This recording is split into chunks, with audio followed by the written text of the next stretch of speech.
Le mal de ventre est le signe d'aliments qui ne passent pas bien, qui provoquent des troubles digestifs.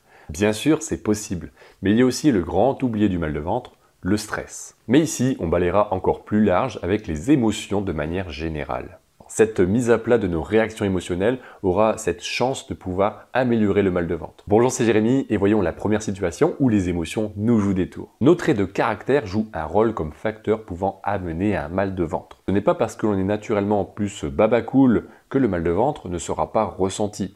Comme une personne toujours très active, qui est toujours à fond, où on a l'impression qu'elle ne fatigue jamais, ne sera pas plus concernée par ce problème. Le lièvre n'a pas plus mal au ventre que la tortue et vice-versa. Les personnes sujettes à avoir des émotions négatives, d'avoir des sautes d'humeur, être impulsif ou être rapidement à cran, etc. En gros, quand les émotions font trop montagne russe, le mal de ventre peut survenir plus facilement. Les conséquences sont globalement les mêmes pour les personnes qui vont garder à l'intérieur toutes ces émotions. Lorsque l'on n'évacue pas des émotions négatives, il y a toujours un échappatoire à trouver dans les émotions. Par exemple, ce sont les situations de la vie qui moulinent dans la tête pendant des heures, voire la nuit. Ce n'est pas mieux du tout. C'est l'image d'une cocotte minute où l'on ne laisse pas échapper la pression. Deuxième forme de situation qui peut venir occasionner, participer au mal de ventre, ce sont les bouleversements émotionnels liés à la vie personnelle. Normalement, la vie personnelle est plus cool que la vie professionnelle. Mais bien sûr, certaines situations de la vie personnelle peuvent être très perturbantes. Par exemple, j'ai déjà connu des parents se rendre malades pour leurs enfants qui a un examen à passer.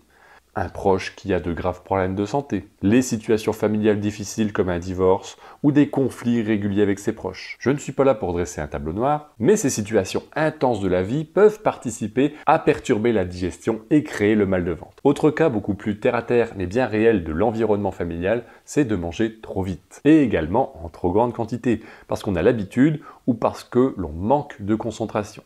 L'attention est attirée parfois vers des écrans comme la télévision ou le téléphone portable avec les réseaux, plutôt que sur ce que l'on mange. Troisième situation où les émotions sont mises à rude épreuve, parfois c'est le travail. C'est une situation beaucoup plus connue et je ne vais pas m'attarder énormément sur le sujet. C'est exactement le même principe que pour la vie personnelle. Les émotions négatives vécues ressemblent à ce que l'on a pu voir précédemment. Là, on va juste changer l'environnement. Le travail, c'est là où l'on passe le plus de temps dans notre semaine. Alors, des pics émotionnels peuvent participer et amener notre intestin à être perturbé.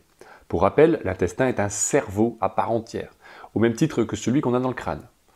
Ce qui se passe dans la tête peut se répercuter de la même manière et avec les mêmes bouleversements dans le système digestif. Dernière grande situation du mal de ventre, ce sont les traumatismes. La grosse différence avec le reste, c'est que ces situations se sont produites auparavant. Elles n'ont plus de raison d'exister en apparence aujourd'hui. Et pourtant, il y a encore des conséquences physiques qui peuvent s'expliquer avec un mal de ventre. Alors ce n'est pas toujours ce qu'il y a de plus évident à traiter. Parfois, certaines personnes n'ont même pas conscience ou connaissance que ce vieux problème existe encore à l'intérieur de soi. Lorsqu'une situation ou un événement perturbateur qui est arrivé tôt dans la vie se produit, ce n'est pas toujours évident de s'en souvenir à l'âge adulte, de ressentir les mêmes émotions en apparence comme ça, voire ce n'est pas toujours évident de s'en rappeler. Pourtant, le traumatisme doit tout autant être traité que ce que l'on a vu précédemment. Et bien sûr, il ne faut pas oublier tous les autres facteurs liés à l'équilibre de vie. Le plus évident, c'est le bien manger. Si on mange de trop, et parfois sans s'en rendre compte,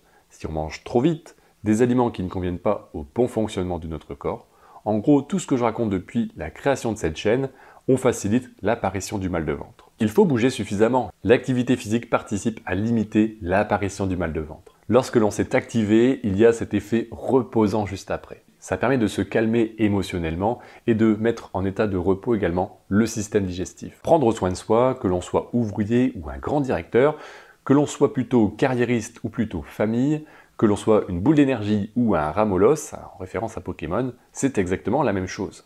Nous avons le même corps, avec les mêmes organes. Alors oui, le capital de base obtenu à la naissance est différent entre une personne et une autre, mais notre corps a besoin des mêmes choses. La gestion des émotions, c'est une réelle préoccupation pour certaines personnes qui ont beaucoup de difficultés à pouvoir les gérer correctement. À niveau de stress équivalent, chaque personne réagit différemment. C'est pour cela que c'est difficile de se comparer avec quelqu'un d'autre. Ce qui est certain, si vous pensez faire ce qu'il faut du point de vue alimentaire, regardez également ce facteur émotionnel et toutes ces situations de la vie courante qui viennent participer à créer, développer des émotions négatives. Si vous souhaitez avoir beaucoup plus d'informations et vous faire accompagner, n'hésitez pas à regarder en dessous de cette vidéo. Vous avez la possibilité de vous inscrire à un accompagnement offert pour aller plus loin et pour pouvoir travailler sur ce mal de ventre. Posez-moi vos questions en commentaire si vous en avez sur ce sujet. On se retrouve bientôt pour une nouvelle vidéo. Portez-vous bien et à bientôt.